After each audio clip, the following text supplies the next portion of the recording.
tried in vain to show the image of your face. We are. What's up, everybody? Welcome to Theology in the Dirt. We want to practice our theology in the public square of our homes, our city, and our world. We record Theology in the Dirt from Global Impact Restoration Rome, where we work to address the foster care and adoption crisis in Northwest Georgia, the state of Georgia, the Southeast, and the world as we practice our theology in the public square. You can check out Restoration Rome by going to restorationrome.org. You can get sermon notes, links to the rest of our podcasts, and things like that at theologyinthedirt.com. My name is Mitchell Jolly. And I am the Chris Hayes. The one and only Chris Hayes. I think we have some news. Ladies and gentlemen, can I please have your attention? I've just been handed an urgent and horrifying news story. And I need all of you to stop what you're doing and listen. Cannonball! Yeah. All right, so news today. I got just 4 news items and try to limit my news a little bit today. Russian President Vladimir Putin claimed victory in his country's pseudo-election on Sunday, paving the way for a 5th term. The final day of a 3-day process that was marked by protests inspired by the late dissident Alexei Navalny, who died in a Siberian prison in February. Lines formed suddenly outside polling stations at noon on Sunday as Russians gathered to cast protest votes, just as Navalny had advocated before he died. And then the National Association of Realtors, this was interesting, announced on Friday that it had settled with groups of home sellers accusing the National Association of Realtors and brokerages requiring the realtors to be members of the NAR of violating antitrust laws by setting inflated commissions for real estate agents and artificially increasing home prices. The NAR agreed to pay $418 million in damages to the plaintiffs and eliminate an industry standard 6% commission and curtail rules that required the seller's agent to make an offer of payment to the buyer's agent. Without a standard commission, realtors will likely have to lower their commissions to compete, which could lower home prices overall since sellers often priced in the cost of those fees, and the NAR denied any wrongdoing as part of the settlement. At a campaign rally in Ohio on Saturday, former President Donald Trump suggested illegal immigrants with criminal records are not people during his speech. He said, "I don't know if you call them people. In some cases, they're not people, in my opinion, but I'm not allowed to say that because the radical left says that's a terrible thing to say." The former president also raised his hand in a salute during an alternative version of the national anthem honoring January 6 hostages, whom he praised as unbelievable patriots. And then former Vice President Mike Pence said Friday that he could not, in good conscience, endorse his former running mate's third bid for presidency. Pence argued Trump is pursuing and articulating an agenda that is at odds with his conservative agenda and that he governed on during their 4 years. He also said he would not vote for President Joe Biden or run himself as a third-party candidate. And that is my news for today. All right. Well, my news is about a week old, so forgive me for that. But the Oscars took place last Sunday evening, and with no surprise, the incredible movie Oppenheimer took home 7 Oscars out of 13 nominations, including Best Supporting Actor for Robert Downey Jr., Best Actor for Cillian Murphy, Best Director for Christopher Nolan, and, of course, Best Picture. It's an incredible film. If you haven't seen it, I highly recommend it. However, Mitch, do you know what the record for most Oscars won by a movie is? I don't. It is 11. Really? And do you want to take a guess at which 3 movies have tied with 11? Oh, there are 3. There are 3 that have gotten 11. Okay. I'm going to say one would be, shoot. Oh, come on. Tom Hanks. Why is this escaping him? Forrest Gump? Yes, Forrest Gump. Forrest Gump would be one. Okay. Then I would say maybe, let's go The Good, the Bad, and the Ugly with Clint Eastwood. I'm going to take it back a ways. What would be another one? Boy, I'm struggling to come up with movies. Oh, it has to be Talladega Nights. I think Talladega Nights just missed the cut with 0. But, with 0. No, it's actually Ben-Hur in 1959. Okay. Titanic in 1997. What? And you'll like this one. Lord of the Rings: Return of the King in 2003. Really? That's awesome. Phenomenal movie and series. So I was totally wrong on all those. I figured at least Forrest Gump would like. You would think so. I'm sure it won. I don't have the list on me, but I'm sure they won a few. But impressive. And then also, Americans lost roughly $1.3 billion in 2023 to scammers pretending to be from the government or tech support, according to new FBI data. These record-breaking profits motivate fraudsters to double down on their schemes. The scammers pretend to be a government official, for example, or a tech support agent or customer service representative to trick people into spending or to sending money or other sensitive information their way. These impersonators typically call with fake stories that would motivate someone to share their private, identifiable details with them. So, for example, a scammer might call and say someone will lose their Medicare benefits if they don't pay a new fee. Or they might claim there's a new virus on their computer that requires the victim to buy a special tool. To shed some light on the insane increase in reports and revenue, listen to this over the last 4 years. In 2019, the FBI received 27,506 complaints of government and tech support impersonation scams, resulting in $178.3 million in losses.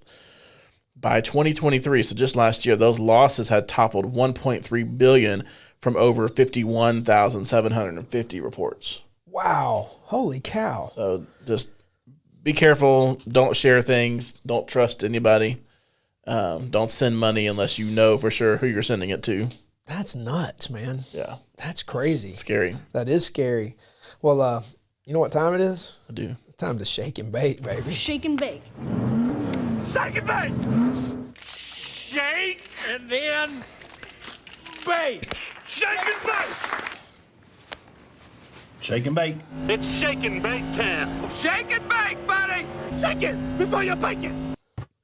I wonder how many people who listen to Theology in the Dirt actually, surely the great majority of people know what movie's that from, that movie those lines are from.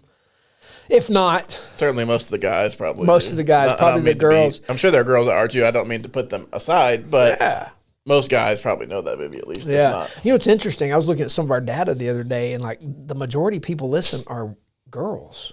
Like it's more girls listen to Theology in the Dirt than dudes. I don't know how concerning that is. Barbie sound bites. Some Barbie sound bites. Just kidding, bites. ladies. Just kidding. So are you saying, what are you saying? I was just saying I'm not defining them by them only liking movies like Barbie. That was just a joke. Or Talladega Nights. Right. You know, like you're assuming, because surely a good woman would like Talladega Nights. I'm off to a great start today. And I'm not helping any at all. Well, today we're going to jump in and we're going to address the thing we brought up a couple of times because it's a few weeks old. But the ruling by the Alabama Supreme Court about in vitro fertilization. Mm-hmm. Governor Kay Ivey, how can you not like Kay Ivey as a governor? She's like a grandmotherly type conservative. She's kind of an amazing woman. There was a ruling regarding there was a destruction of some embryos and parents like, okay, are we going to protect these embryos like we protect our children? So the Alabama Supreme Court ruled that those embryos are children. And so that started a spark of controversy, I think unnecessarily among the in vitro fertilization clinics about whether or not they could continue doing what they were doing.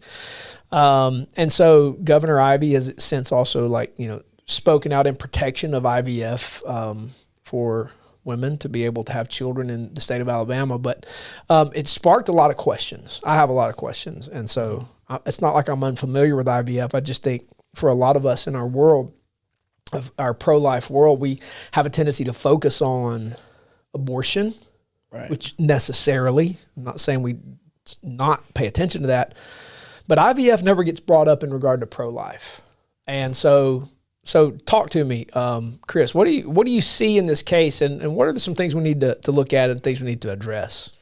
Absolutely. I think it's important. Let's set the stage a little bit. So let me first kind of explain, if there's anybody listening, what IVF is before we talk about the ruling and the story for today. For anyone who might not know, disclaimer, since there may be children listening, parents, please use discretion on this topic for today. Feel free to skip ahead or not allow your little ones to listen to the episode if need be, as it's some things that you may not be ready for them to listen about. So right.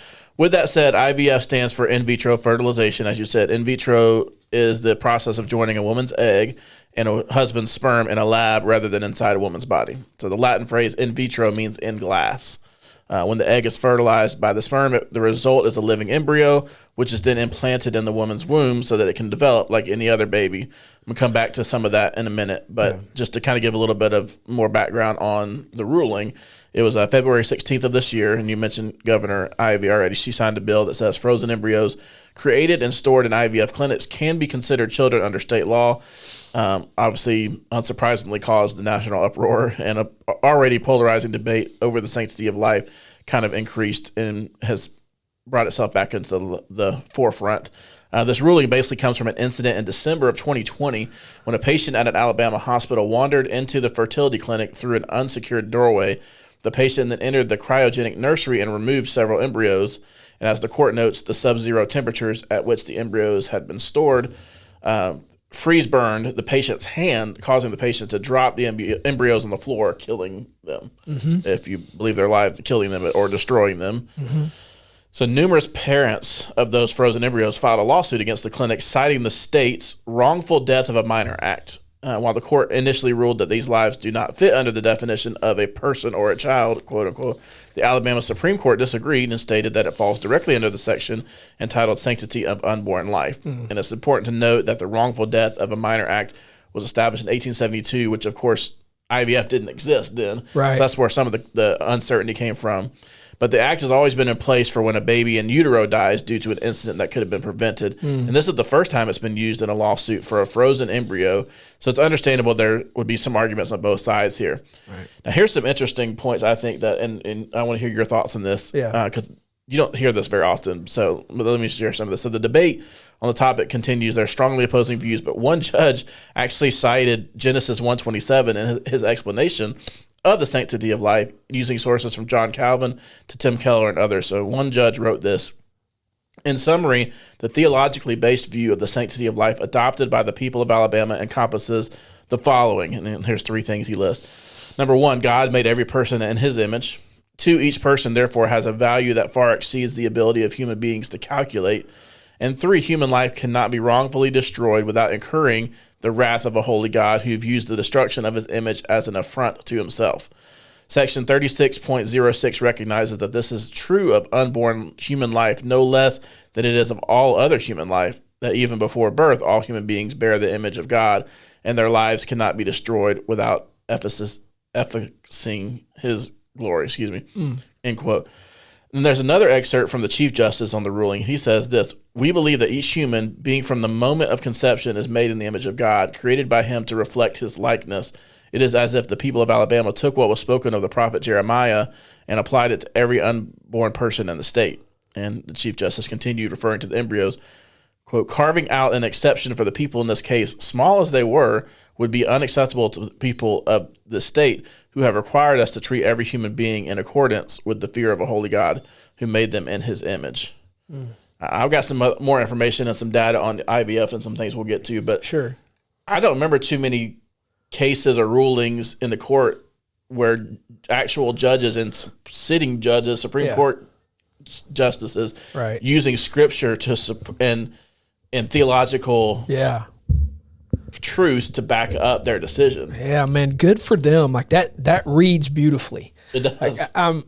Kudos to those justices for just having the gumption to not check their worldview at the door, because regardless of anyone who believes that anybody checks their worldview at the door, that's just garbage. Like, it doesn't matter. Like on the Supreme Court of the United States of America, every justice brings a worldview to the table, and they have an interpretive method. They have presuppositional truths that sit on their worldview. And these justices representing the people of Alabama don't go in there and pretend like they don't see humans as created in the image of God. And so kudos to them for stating that. And as a result, this ruling reflects something that matters to them and to the people of Alabama who they represent. And in a part of the world where we can say whether we want to, cultural Christianity is a real thing, but, and I made mention of this yesterday, like even at least in cultural Christianity, as bad as it can be, it's not evil, because there are a set of assumptions present, at least in cultural Christianity, that are preservative in nature. Right? I mean, even cultural Christianity at least recognizes the image of God in humanity, and to some degree that has to affect how we treat one another.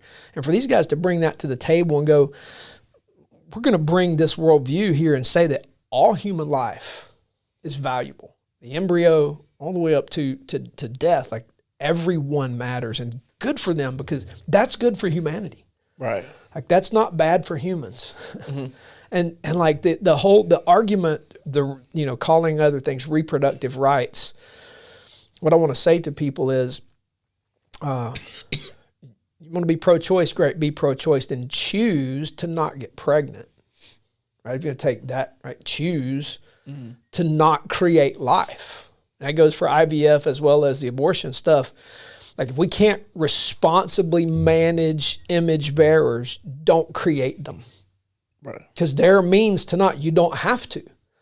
I mean, if somebody puts a gun to your head and forces you to do something that creates a human, then okay, that's an extenuating circumstance.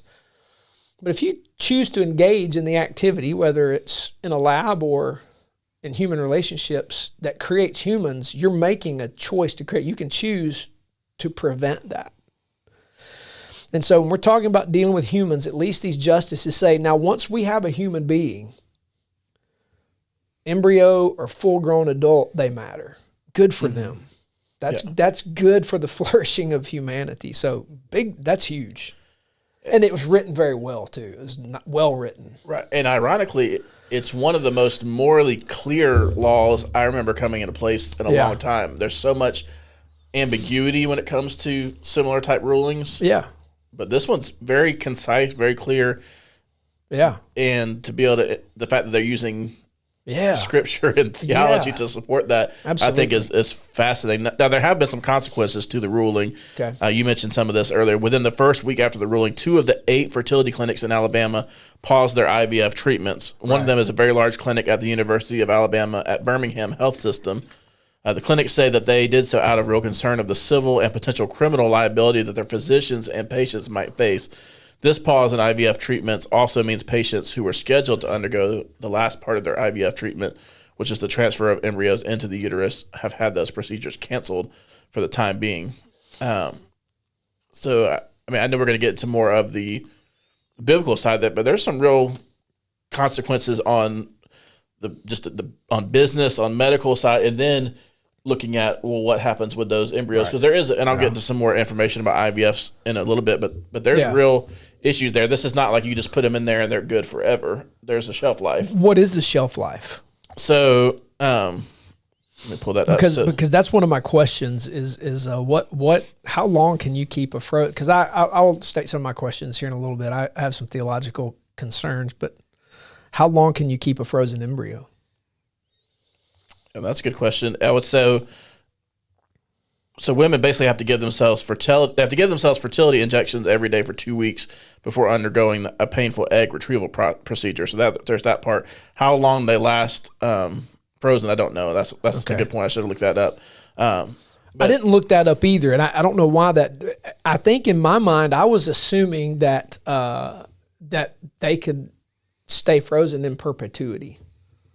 They might be able to. So look that up real quick. I'm going to share some other stats here because I think this is pretty fascinating. So it's estimated that somewhere between 800,000 and 1 million embryos are currently frozen in storage across America. How many? Somewhere between 800,000 and 1 million. Good but Lord. There are some other numbers that show it as high as 1.5 million. Okay. Now, the cost of storage usually is around $500 to $1,000 per year, but the process itself is very expensive, costing between $10,000 and $30,000 for a single treatment. The average is around $15,000. Wow. So this leads to numerous parents abandoning their created but not implanted children, and hundreds of thousands of these lives end up getting abandoned and often die each year. And many of those are from Christian families. For Christian families. All right, so here you go. The law permits you to store eggs, sperm, or even fertilized embryos for treatment for any period up to a maximum of 55 years from the date that the embryo is first placed in storage. Gotcha. 55 years. So that's up to, but they also have limited room to store a lot of these too. So not all of them are just stuck in there for 55 years. So if you're not paying, which means they're destroyed. Fees. Correct. And I think that's where a lot of the the issues with this are coming from. Because Right. not only does IVF require a massive financial commitment, though, it's also rough on the body. So women, like I mentioned, women have to give themselves those injections every day for 2 weeks. But for IVF to work, doctors usually retrieve 10 to 20 eggs, and all viable eggs are fertilized, and usually about 70% of those are retrieved. Okay. The doctors do this so they'll have enough strong embryos to implant and increase the woman's odds of becoming pregnant. So Right. it's kind of like, the more you put in there, the better chance you have, Right. especially with it costing so much. Extra embryos that are not strong enough to implant are not preserved. So they're destroyed. Yeah. Now that may not be every case, but generally speaking, they're not preserved, which Yeah. means if they're not preserved, Yeah. Well, I did read where I think a couple has to give their consent to this, but and they are then donated for stem cell research and stem cell retrieval.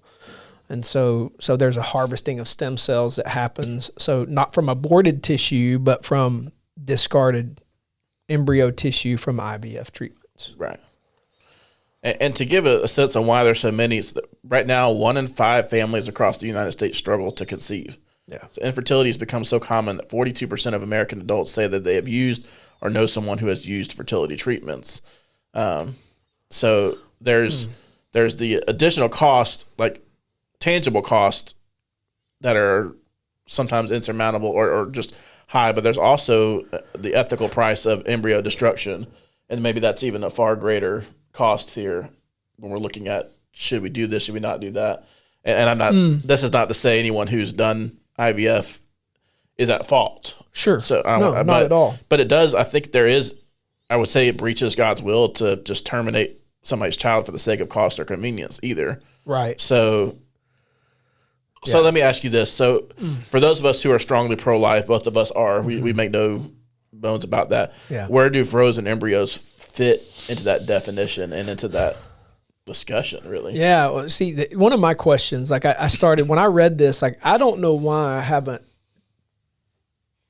tracked down into this theological cave before, and I don't think it's much of a cave. I think the answer becomes pretty clear. I think the answer is fairly clear. I think what we run up against, though, is even in Christian circles, there's, whether it's spoken or unspoken, this idea that become a mother at all costs. There's a strong pull in dads to be dads and moms to be moms, because we were created to procreate.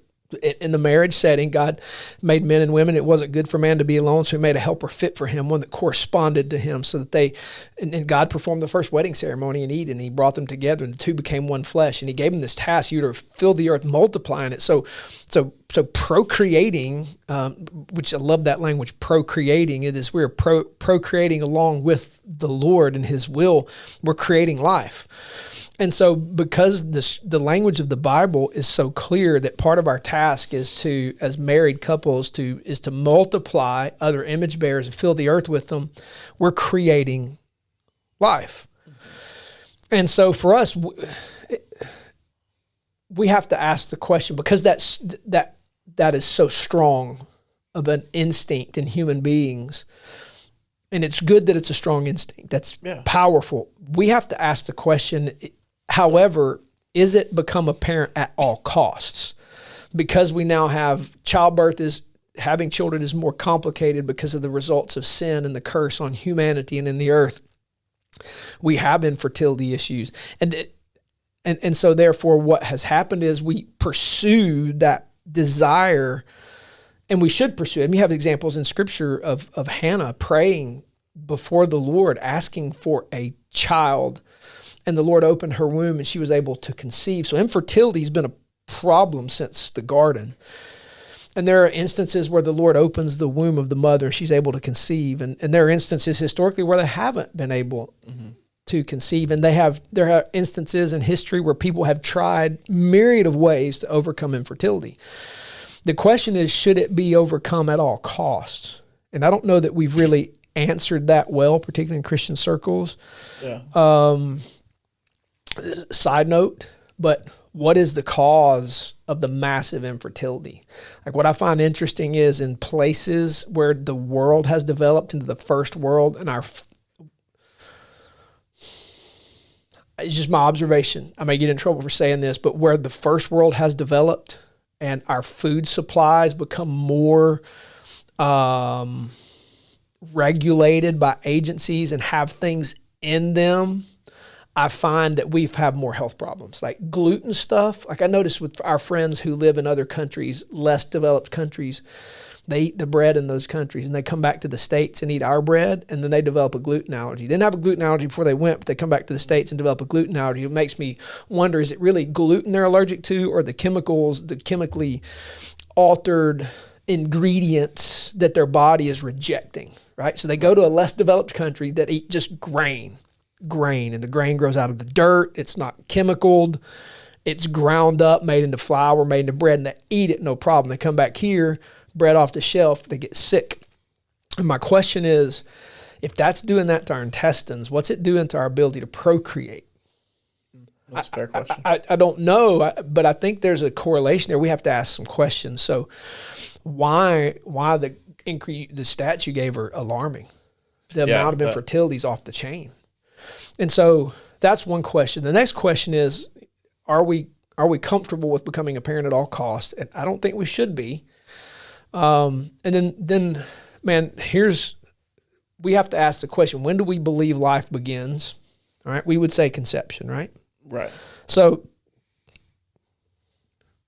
for me, the question then becomes, what about the immaterial part of the human?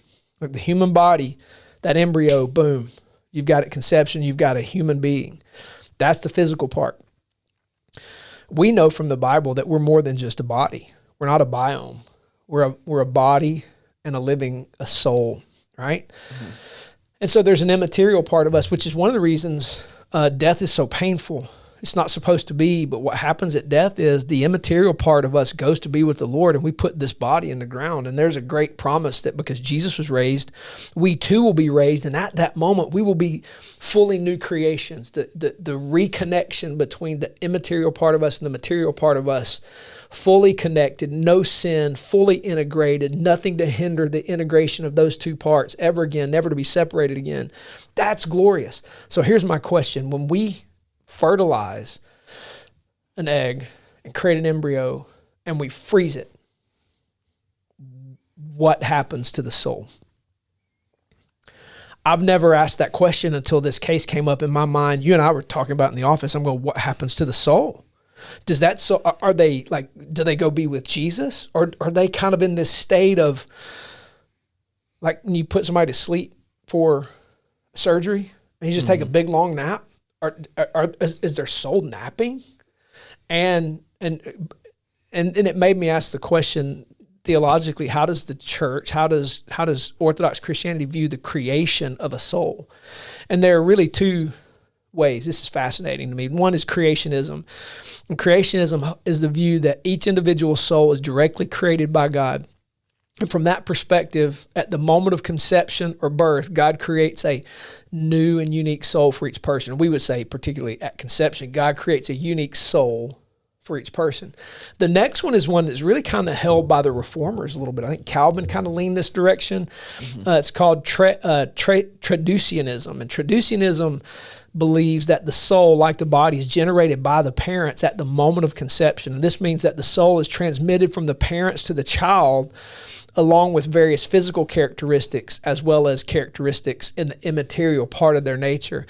It's less common and debated among Christians, but the reformers kind of lean that way. And I can see that a little bit because like when you can see this, particularly my sons, it is clear that they are my spawn, but also in just the immaterial ways in which they think. Like there's some shaping in those immaterial parts. I find that fascinating. So when you have the creation of an embryo, you've created a human being, and whether the Lord creates a unique soul at that moment or whether or not it's a creation of the mom and dad that God has given us the capacity to create a soul, or a combination of both. It could be a combination of both, and then there's the great mystery. We don't know how that happens, but I would say we create a soul. Yeah. The question is, what happens to that soul? What are we doing? And then when we dispose of them, they're going to be with the Lord. To be absent from the body is to be present with the Lord, Paul says. So here's this new creature who never got a chance to live outside the womb. Other question, do they feel pain? Like when you freeze them, like I've been in some cold places in my life, and I don't like cold. I don't like being frozen. And I'm not trying to be triter here, but does that child feel pain? Like, do they have pain? And I mean, does their soul hurt? Because you and I both know, like, our souls can be wounded. Right. You know, that the idea that the soul can't be wounded is garbage. We understand you've been hurt. You know what it means. Like, it affects your body. But what happens to your soul when you are frozen and alone? That's an honest question. And people are probably going to laugh at me for asking that. Maybe it's an elementary question, but I think it's a complicated issue that gets raised when we say become a parent at all costs. What are we doing? And particularly if we're allowing stem cell research on destroyed embryos, that raises another ethical issue. I think it puts shame on those who are infertile and can't afford maybe can't afford adoption, but can't afford IVF, right? As somehow they are not worthy or not as much of a Christian. Yeah. So I agree. I think we would argue that creating life at any cost is not biblical. Right. That would be like saying, I know this child's being abused in their home. I'm just going to go take that child. Right. We wouldn't argue that. Sure. Right. Right. The soul question is fascinating to me because we have scientific research that shows babies in the womb can feel pain. Right. They can experience things inside the womb. Right. And so I don't know that we have, and I haven't researched this. I'm not saying there's not the research there. I don't know if there even is research that could determine that. Yeah. But I think one of the arguments made for pro-life when people bring up things is, well, if your grandma is in a coma, like, is it okay just to go stab her? Right. And I don't mean to be brutal, but I say to say, like, because we use they're dependent. And I'm like, well, if we kill every human or every being that is dependent on a machine or on another person, then what about old folks in homes? What about someone who's on, is alive because of those machines? Sure. I use a coma, for example, because a coma, your body's not working, your brain's not there, but there are studies that show they're still experiencing things. Like they can sometimes they can still hear people. Yeah, there's still some awareness, which and pain is there. Yeah, when they're getting prodded on and those kinds of things.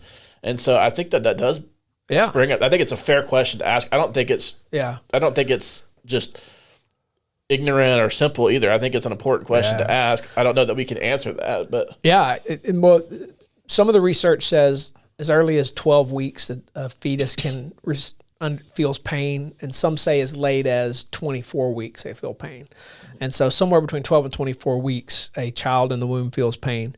And so prior to that embryo, maybe that physical embryo cannot or does not feel pain, but it still doesn't account for the unseen component of that child, because again, we're not just biomes. That embryo, if it is truly a human, and like humans only make humans, squirrels only make squirrels, deer only make deer, so humans only make humans.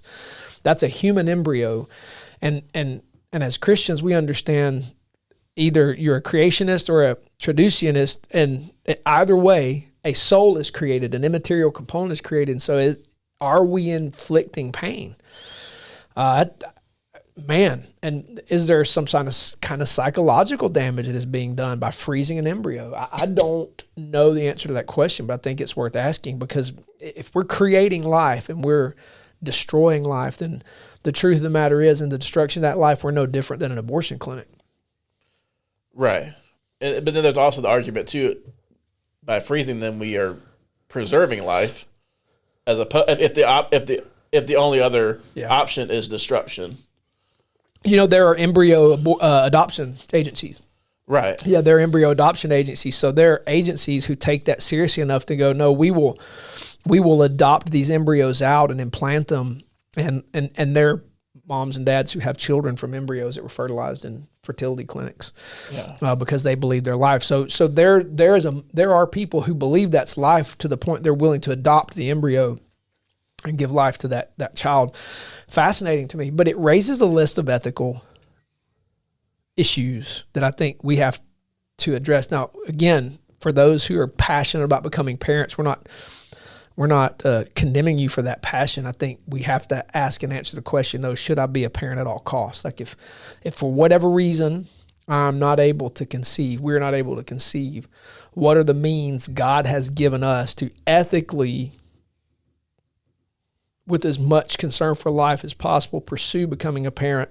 Because I think there's the financial component of that. It's like, again, it's not that it's not important, but when you get to the place that you're possibly hindering your ability to do other things in the kingdom of God, we have to ask the question, is it possible that the Lord wants me to adopt and foster and adopt versus have a child biologically? Isn't it interesting that the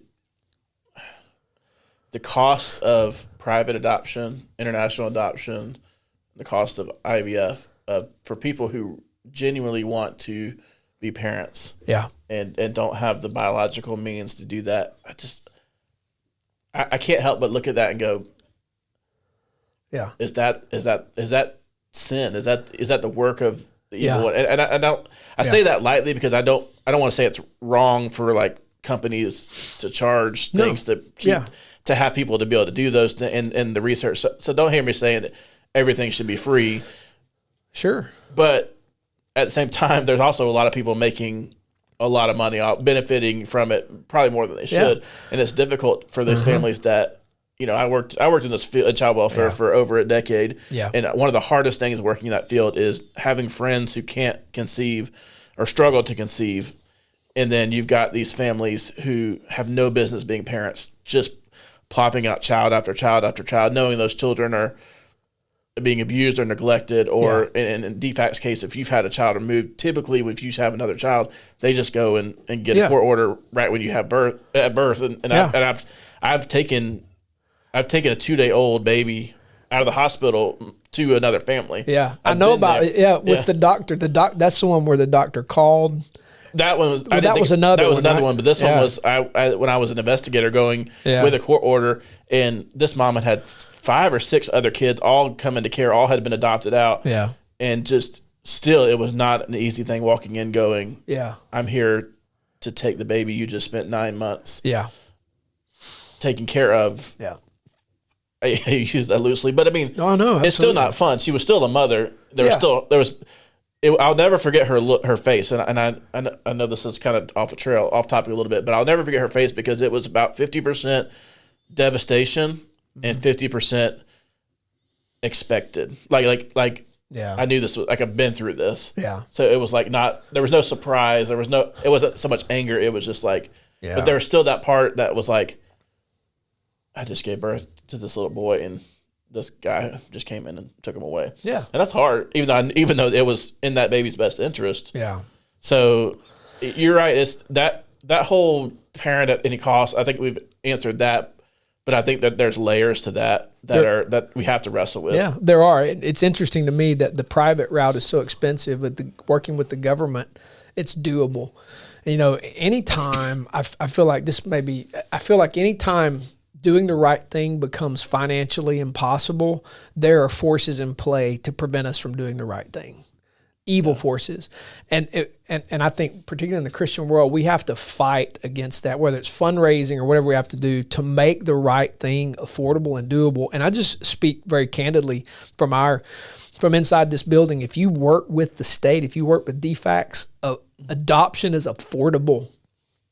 If you go outside the government agencies, you're paying out the nose, and that's a problem, particularly in the Christian world. And I, which is why I'm an advocate. Work with your local government, because as many challenges as they have, they make it possible.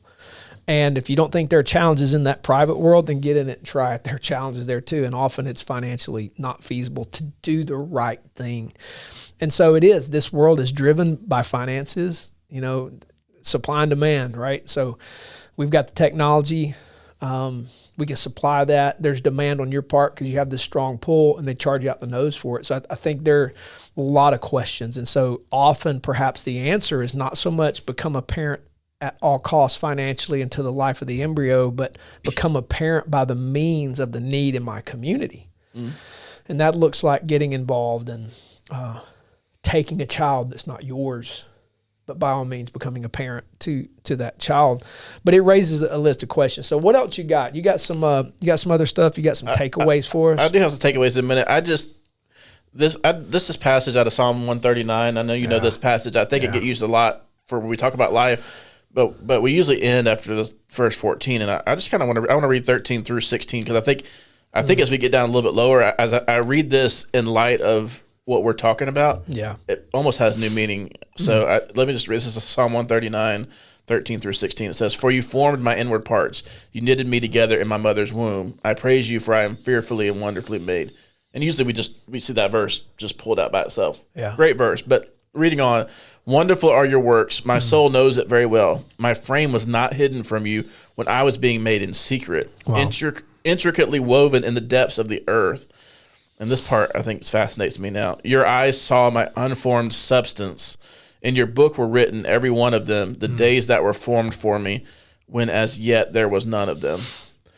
And verse 13 talks about being knitted together in the mother's womb. Obviously, when the Bible was written, there was no such thing as IVF and those kinds of things.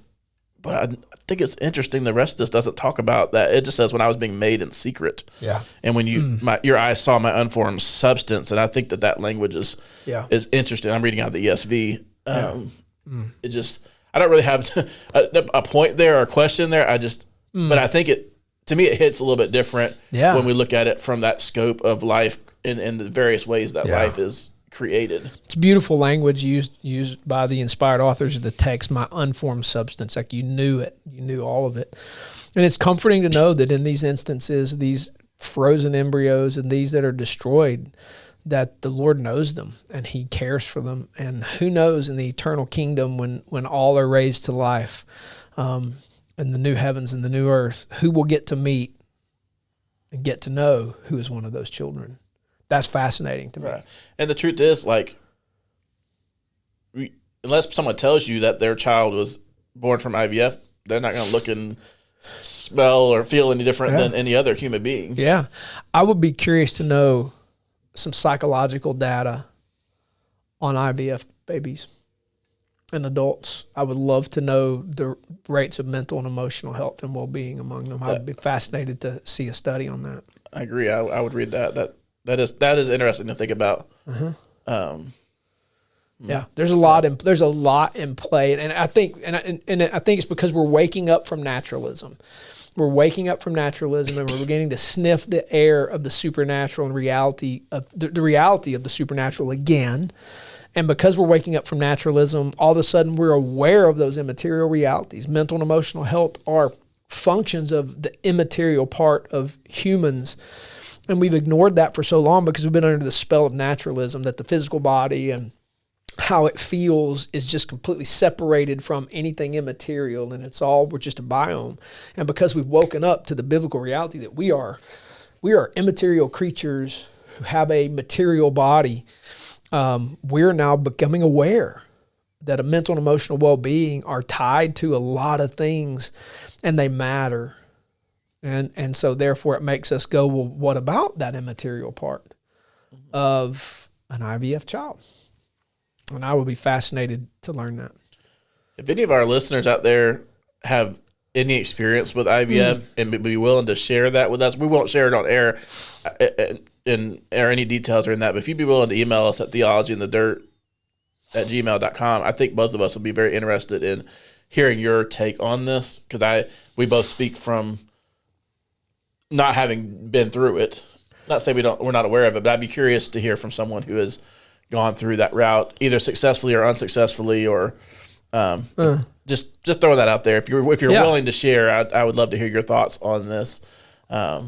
It'd be but fascinating. No pressure to either. So that'd be fascinating. You got some takeaways? I got some Hayes takeaways for today. We got four for today. Hayes takeaways. I got to get a sound bite.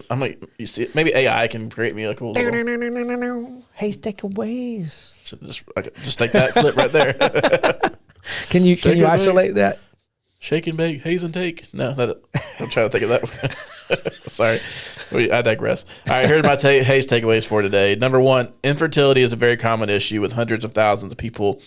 While it's somewhat normal, it can be very difficult and heartbreaking. And I just wanted to acknowledge that, especially when we see unfit parents continuing to have child after child and seeing them abused and neglected and in foster care. That part's a tragedy. So I just want to say to all of you husbands and wives struggling to conceive, we see you, we pray for you, we mourn with you, and we hope with you. Continue to trust the Lord and walk in obedience with him. Number two, there's nothing immoral or unbiblical about utilizing IVF treatments. Modern medicine and technology should be seen as a gift from the Lord when done properly and ethically and morally, especially when we talk about the storage and what happens with those other embryos. So I think God put resources in the earth for us to discover and develop, and my notes just decided on its own to jump there. That's weird. God put resources in the earth for us to discover and develop, including resources useful for medicinal purposes. He gave us the wisdom and the desire to do this, right? The warrants found in God's command to Adam and Eve to subdue the earth in Genesis 1:28. It's reinforced by the fact that all the medicines we have today are made from resources found in the earth. And the earth is the Lord's and the fullness thereof, the world and those who dwell therein, Psalm 24:1. So I don't think IVF is immoral or unbiblical. I think the question we've got to ask is, what about the other ones that don't make it? And if there's a way to do it from an ethical and biblical standpoint, by all means, please pursue that. If you're not able to use IVF or don't feel right about it, then don't do it. As I mentioned, it's extremely expensive and not a guarantee. And for some people, that's not a reality for them to be able to go down that path. So just because we have this option, and it's funny that you hit on this early, doesn't mean to go try and have children at any cost or by any means. Maybe a better way to say that is couples should not feel obligated to try IVF, even if it is morally okay to do so. But just seek the Lord and obey, and know that there's children waiting to be adopted every day, all day. Thousands of them across the country and plenty in our own state. So. And then lastly, life begins at conception and must continue to be fought for by Christians. It's not an unimportant issue, despite it being extremely controversial and often divisive. We must continue to fight for life in the womb as well as at any age. And I just added this at the end. It's better to be on a lonely island of righteousness than be in a crowded metropolis of sin. That's a good word, man. That's good stuff. Well, guys, hey, we appreciate you listening. Appreciate you going on this journey with us. Hope today was helpful to you. We recognize this can be a sensitive topic, and we hope that it's been helpful to help you think through the application of a Christian worldview. After all, it's our task to live in the public square and put our theology into practice in the public square of our homes, our city, and our world. And so the Bible has implications, and so we want to try to make those aware to you and to us as we try to practice this stuff and counsel one another to live in a manner worthy of Jesus Christ and his kingdom. And so we pray that this has been helpful for you today. So again, if you have any questions you'd like to ask, you can send them to us at theologyandthird@gmail.com. You can give us a 5-star rating. You can share the podcast, do all that good stuff. And appreciate you guys who give to this podcast on a monthly basis. That's pretty stinking awesome. It allows us to be in a cool place like this and do this and give some more time to it. So again, thanks so very much to all you guys. Have a great rest of your day, and we'll see you next time. Out.